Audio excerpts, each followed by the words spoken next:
Winchester Pike. I'm confused because. All right, good evening. This is a call to order for the June 8th, 2026 City of Canal Winchester Planning and Zoning Commission meeting. Mr. Deeds, roll call, please. Okay, Mr. Donahue. Present. Ms. Gooden. Here. Ms. McDonald. Here. Mr. Deeds here. Mr. Posgrove. Here. I'd like to make a motion that we excuse Mr. Ritchie and Mr. Woldenthaler. Second. Motion made by Mr. Deeds, second by Mr. Paulsgrove. Roll call. Mr. Donahue. Yes. Ms. Gooden. Yes. Ms. McDonald. Yes. Mr. Deeds, yes. And Mr. Posgrove. Yes. All right, now I'll need approval for our May 2026 minutes, please. I'll make a motion that we approve the May 11, 26 Planning and Zoning Second. meeting minutes. Those two. Okay, motion made by Ms. McDonald, second by Ms. Gooden. Any further discussion? Roll call, please. Mr. Donahue. Yes. Ms. Gooden. Yes. Ms. McDonald. Yes. Mr. Deeds, yes. And Mr. Posgrove. Yes. All right, now it's time for public comment for items that are not on our agenda this evening. So if there's anybody from the public that wishes to speak to a non-agenda item, now would be the time. All right, if you'll be speaking with us this evening, if you're able, could you please stand and take an oath? So if there's any chance you'll talk to the commission. All right, do you swear to be truthful in the testimony you give and tell the whole truth and nothing but the truth? If so, please say I do. Thank you. And I should note that there are 5 commissioners here this evening, so per city statute, there are 4 positive votes needed to carry a motion. So if, for example, if we were to vote 3-2, that would not carry. I'd just like the public to know that before we move through our agenda, which is a light agenda this evening. And I'll turn it over to Mr. Moore for the first application. Yes, this first application, conditional use 26001 for 80 West Columbus Street, was tabled at last month's meeting. This was a conditional use to allow for an adult daycare on the subject parcel. Since Friday of last week, Wednesday of last week, the applicant has formally requested to withdraw the application from the agenda. Apparently they ran into some state funding for this project to finalize that got taken away from some budget, so they've asked to cancel the project at this time and may pursue it in the future if funding does become available. But they did want to formally withdraw the application, so it just didn't get tabled indefinitely from the commission. Okay, thank you. For an item on the agenda, variance 26010, location is 213 North Sarwell Drive. The applicant is requesting a variance from chapter 1198.04A3 of the residential appearance standards to permit a new residential driveway to be wider than 10 feet wide at the right-of-way line. This subject parcel is located in Winchester Village, Section 2. It was developed by Tiger Construction in the 1990s. Lot 227 is a quarter-acre lot that is currently being developed for residential building. Permits were submitted in January of 2025 to build on the proposed property. The applicant is in the process of wrapping up that construction currently. They are requesting a variance from Chapter 1198, the residential appearance standards, which was adopted by City Council in 2019. The Chapter 1198 residential appearance standards were adopted to promote a more desirable residential development pattern. It was noted this development pattern fits the existing context and character of the existing community. The residential requirements apply to the construction of all new homes outside of the Old Town districts and any planned districts. This property is a straight zoned R3 residential parcel, so the residential appearance standards would apply. Up on the screen is the plot plan that was approved in January of 25 for the development of the lot. Chapter 1198.04 subsection A3 specifically regulates driveways. It states that driveways and residential developments shall consist of concrete, asphalt, brick pavers. The maximum driveway width at the right-of-way line shall be 10 feet wide, not including the approach, and the driveway may flare to be wider at the garage. And driveways should be designed to be grouped to increase the amount of open space along the street.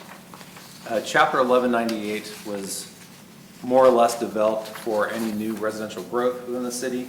There are less than a dozen lots at the time when the code was adopted that were outside of new kind of growth boundaries that these standards would apply to.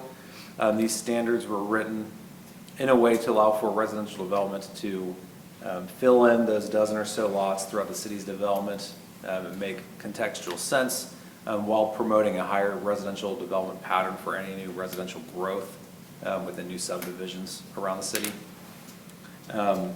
Just for fun note, we have not had any residential developments approved to meet, since 2019, that are required to meet these standards, with one exception for the Miller Farms development, which asks for some deviations from that code section.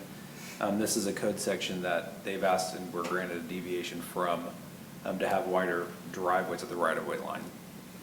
More or less, to sum up into words on what this section was really intended to do, was in the current trend for residential development, lots are narrower, homes are closer to the street. That's what most developers are looking to construct based off of current costs. So one concern with having a narrower width lot and house closer to the street is you're really limiting the amount of parking space on the lot itself, so you're utilizing on-street parking. So the narrower approach to the driveway is to facilitate more on-street parking in that kind of development pattern scenario. Up on the screen is the plot plan for this lot. It's 84 feet wide. It's much wider than any of the kind of new development patterns that the city's been currently reviewing with developers. They're typically trying to do like a 50 to a 54 foot wide lot, so you're, almost 30 feet wider in this existing site condition. So that's just kind of a frame of reference for, why the code was adopted the way it is and framing the applicant's variance request. So the plot plan that was submitted in January of 25 met all of the residential appearance standards from that aspect. However, what was installed was a driveway that fits the context of the existing neighborhood. After conversing with the applicant, the contractor that was doing the concrete work went out and matched similar driveway widths to what the surrounding properties had, ended up pouring it at 22 feet wide, typical two-car wide driveway, maybe slightly oversized for a two-car, but to frame it to fit the space between the detached garage and the house. For those that recall or weren't on the commission when this property received the variance for the garage location, splitting this lot are a private water and private sanitary line that serve the nursing home on the property to the rear. So the easements here dictated kind of this unique configuration of the parcels. The applicant, again, was notified that their driveway did not meet what was approved or the residential appearance standards. Put together these statements in regards to the request for approval for what was enacted. When staff looked at the special circumstances and conditions, staff acknowledging that the driveway does not match the approved permit drawings. However, the surrounding site conditions in the Winchester Village neighborhood warrant consideration from the Planning and Zoning Commission. The existing neighborhood was not required to meet Chapter 1198, which was adopted in 2019. That's kind of reflective in the lot widths, the home styles that are out on the site today. For a little interpretation, the zoning code would deprive applicants of rights commonly enjoyed by other properties in the same zoning district.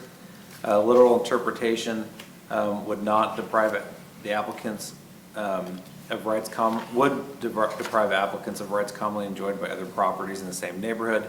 Again, this existing neighborhood context does not have that narrower driveway scope. There are other neighborhoods within the city that do have this kind of narrower driveway pattern where reflecting some of that existing condition would have some more warranted need to it than what the applicant had installed on this site. When looking at special circumstances and conditions that do not result from the actions of the applicant, in this case, they are a direct result from the applicant's actions. The driveway that was installed does not match the approved site plans. Granting this variance, however, will not confer any undue privilege, as other residential homes in the Winchester Village neighborhood have driveways that match what was installed. and the residential appearance standards were adopted to promote a high-quality built environment. The access drive widths are regulated to promote grouping of driveways to facilitate more on-street parking. Again, this lot is 84 feet wide, which will provide adequate on-street parking even with the wider driveway apron. In addition, this driveway is longer than a traditional driveway, given that it's splitting the detached garage and the house. I think realistically, outside of the garage, you could probably fit 6 cars in this driveway and not be impacting the public sidewalk. So it's a little, again, more of a unique scenario with the existing easements that create the unique lot configuration. Photo on the screen I took today, just showing kind of the existing condition of the house. Again, you can kind of visualize here not only the wider driveway, but why I think the contractor kind of installed it the way they did to fit the context of what's on the property. Was speaking with the applicant, just for a frame of reference for the commission, they do plan on installing a fence around the rear yard with a automatic gate along the front of the driveway. So that gate will connect the street side of the garage to the house, which will tie in roughly about here past this window. So from a visual aspect of it, the driveway is going to appear much shorter depth-wise when the fence is installed. That process the applicant has requested due to the forced location of the garage has really skinnied up the backyard space. So this fence will actually create this portion of the driveway kind of like a patio for some use. This fence they're looking to put here, again, will have an automatic gate on it. That way it can trigger when someone's pulling up to it to pull in. So it's a little different. I don't think there's another automatic gate in the city in this kind of context, but it's something that the code doesn't prohibit in this instance. So again, this is just kind of for your frame of reference, but the applicant and their contractor did not want to pull the trigger on the fence until this matter had been resolved because it would impact that fence install. So staff is recommending VA 26010 be approved as presented. Thank you. So the reason for the variance is, so Chapter 1198 was not in existence when the neighborhood was developed, but since it was adopted in 2019, and this is a new development within that development, the variance is required. Yeah, the residential appearance standards apply to any new single-family project that's outside of a plan district, and this is not in a plan district. This was straight zoned in the 90s. Yeah, okay. Other questions for staff? I have a question. My question is about the easements for the water and sewer lines. So I see one that runs along the garage. Does that go all the way back to the nursing home? Correct.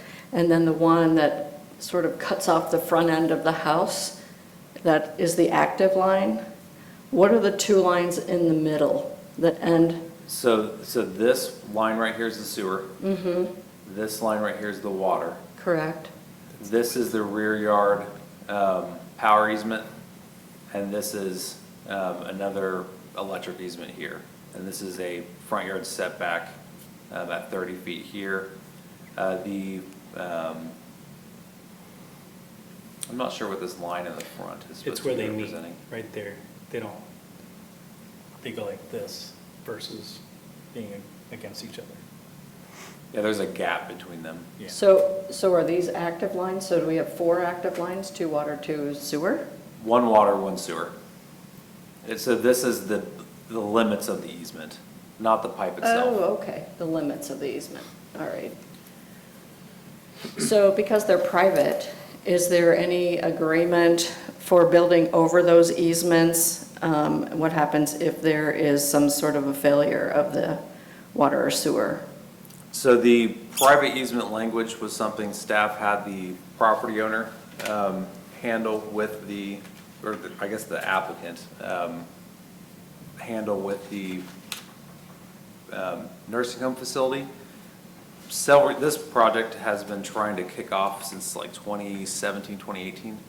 When they first started the process of building on the lot, they were looking at relocating the easements to basically either side Right. of kind of like the developable area. Okay. One of the challenges with the nursing home was that was their main water feed to the building.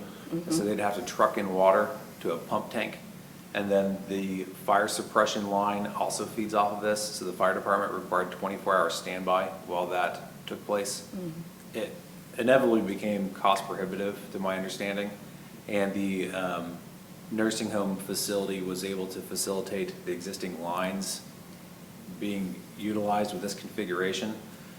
From my understanding as well, there were no easements in place for these utilities until the property owner actually purchased it, and then they established the easements to have this configuration you see on the screen. So maybe my next question is for the property owner, and that is, if something happens in that line, who's going to rip up all that concrete, repair the line, and put it back? That'd be whatever's in the easement language. Okay. Any other questions for staff? Is the applicant present or representative? Yeah. Please, sir, if you could just sign in and state your name.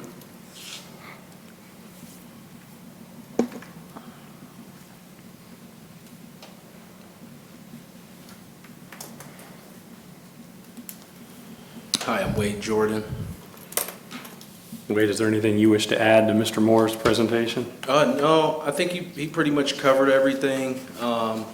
Like I said, it's one of those things where just the location of the driveway and the 10-inch wide, I mean, the 10-foot wide approach makes it difficult to utilize the actual driveway. And we did do a good job with the water placement, so there's access. Like, I don't know if you can kind of see it on the photo, so if they need to get to the water, there's access there. And that would still actually be in the 10 feet, even if it wasn't, this size. And as far as like, usually easements, if there's an issue, it's one of those things where there's not an actual structure blocking the lines. Concrete is easily replaced versus a structure. So that's where we had to kind of be creative and do a detached garage there. But I think it'll be great. We're bringing a family to the community. It's a nice build. And I already love the Jazz and Rib Fest, by the way. So I'm excited for, I think it's end of July or August, so I've been kind of waiting for that. Questions for the applicant? So I'm assuming those easements are going to be recorded in the deed when you sell the house? Yeah, but it's one of those things where kind of built this thing as I wouldn't say forever home, but a long time home. It's one of those things where I don't have any plans to sell. I have other properties and things like that. My goal is to kind of keep what I have. So whatever language we come up with the nursing home, it'll kind of be set in stone. I think there is an easement put in place when the developers, Yeah, well, Gary when said Gary that, was yeah. trying to build on it. Yeah, and that's kind of like what was on my plot plan. So that's where he kind of said, you can't build across. You have to kind of separate the two, so. that's There was what no we did. language prior to like 2018, I don't believe, but since then there has been easement language established. Okay. Any other questions for the Nope. applicant? I'm good. Thank All you. right, thank you, sir. Thank you. All right, so this is a variance, so I'll open it up for public comment. Seeing none, I move to close. Second. Motion to close made by Ms. Gooden, second by Ms. McDonald. Roll call, please. Mr. Donahue? Yes. Ms. Gooden? Yes. Ms. McDonald? Yes. Mr. Deeds? Yes. Mr. Pelsgrove? Yes. All right, and we will need a motion, please. I'll make a motion that we approve VA 26-010 as presented. Second? Motion made by Ms. McDonald, second by Mr. Paulsgrove. Any further discussion? I think the only thing for me, looking around the neighborhood, and the rest of the homes are already 2 cars wide. It kind of fits in more than would probably be separate if it weren't. So I think it makes sense to be consistent. Roll call, please. All right, Mr. Donahue? Yes. Ms. Gooden? Yes. Ms. McDonald? Yes. Mr. Deeds? Yes. Mr. Pelsgrove? Yes. All right, so PA 26010 has been approved. Thank you so much. Thank you. Thank you. In terms of old new business, Culver's is looking to open on the 15th. Nice. June? That's their target, to have their grand opening. So kind of keep that in the back of your minds, whether or not it's plus or minus a couple days from that, but they are working really diligently to get the site prepped and ready. For other kind of old new business, the several industrial projects that this Planning and Zoning Commission has approved, the project behind Meyer, their pre-construction meeting is going to be in the next couple of weeks. They have a groundbreaking on the 22nd, I believe, so that one's kicking off. The industrial projects on the shop farm off Bixby Road, they're wrapping up their civil engineering review. They would like to have their groundbreaking in July. I can't remember if it's before or after your next meeting, so that's why I wanted to mention it. And then the project for the strip retail building in front of Meyer, they're back online. I know previously I noted that they had canceled that project. They are looking to move forward with their civil engineering at this time, so that project at this moment is still happening. And then the Lock Point Village multifamily project off Hill Road, across the road from Green Gate Cove, that project is also just had their pre-construction meeting, and they should be moving dirt within the next few weeks, I'd imagine. Green Gate Boulevard is fully open from Diley Road to Hill Road. Just north of that new Kroger store. Feel free to check it out. New pavement's always the best drive on, so wear it in. Redwood is extremely happy. They have the cross-connection access on that road now. That I've heard a lot of good feedback from them, that their residents really enjoy that. And then Kroger's is apparently still right on schedule to be open the second week in November. So is the fire department out there going through technical review at this point? The fire department at this point has asked us to pause all of our review on their project. Okay. I think they are currently evaluating their funding sources. Okay. And then the strip center in front of Meyer, is that under the same development, the same approval that we approved? It's the same developer. The tenants that they had preliminary signed will likely all be different. But they are, I guess they have new activity in the tenant kind of space, so they're looking to move forward with building it and occupying it. Looks like the school is starting to get into gear as well. They fenced off a fair chunk of the property. They went kind of diagonal at the corner, so the HOA is responsible for that. There's been a couple questions about, they're still allowed to do their maintenance and stuff like that, right? So the school, their pre-con is scheduled, I believe, in 2 weeks, if not next week, to kind of formally kick off that project. But I don't think any of what they're looking at doing would impact the Winchester HOA. It's just the corner of Connor and Dietz is there's landscaping, water, sprinklers and stuff like that. So it looks like they went diagonal across. I think some people panicked a little bit, so. Yeah, I didn't see any problems with it, but I just. Yeah, I'll ask them at the pre-con, but I don't think any of it should impact that neighborhood. Do you know the timing of Walmart's renovations? They don't seem to be doing anything yet. So they are getting ready to stage the site. We just approved their kind of Connex box kind of loading zone at the front of the store, how they're going to facilitate traffic rerouting around it. They have all their permits ready. I think they're just on their own internal timing. They're doing a full remodel on the inside and an addition at the same time. So I think they're trying to figure out how to phase work more or less. And they're also putting a Dunkin' Donuts inside of the store. So that's like a tenant build out, I guess, that they're also incorporating into this. And Five Below's moving right along too. I think they're hitting their schedule as well. All right. Any other new business? Timing on the land use plan, zoning code? So we are still diligently looking at our zoning code update. We provided the consultants our draft number 2 edits for modules 2 and 3, so I guess like the middle half of the code. We're also on draft number 4 or 5 of module 1, which is probably the most intensive section, because that is all the new zoning districts, all the new zoning standards, all the new development standards for all the zoning districts. So we're hoping to get that back to them in the next couple weeks. I think they want to have another steering committee meeting, ideally in July.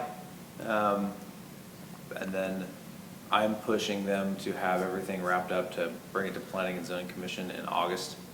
That, if not September, because my goal is to get it adopted before the year's over. That way, January of next year, it's a new code rolling in. That's very optimistic at this point, but I'm still trying to keep that to happen. I'd like a 1/1/27 start date where it's like very understandable, but. All right. Any other new business? Mr. Chair, motion to adjourn. Second. Motion made by Mr. Deeds, second by Ms. Gooden. Roll call, please. Mr. Donahue? Yes. Ms. Gooden? Yes. Ms. McDonald? Yes. Mr. Deeds, yes. Mr. Paulsgrove? Yes. Timeout, 7:26 PM.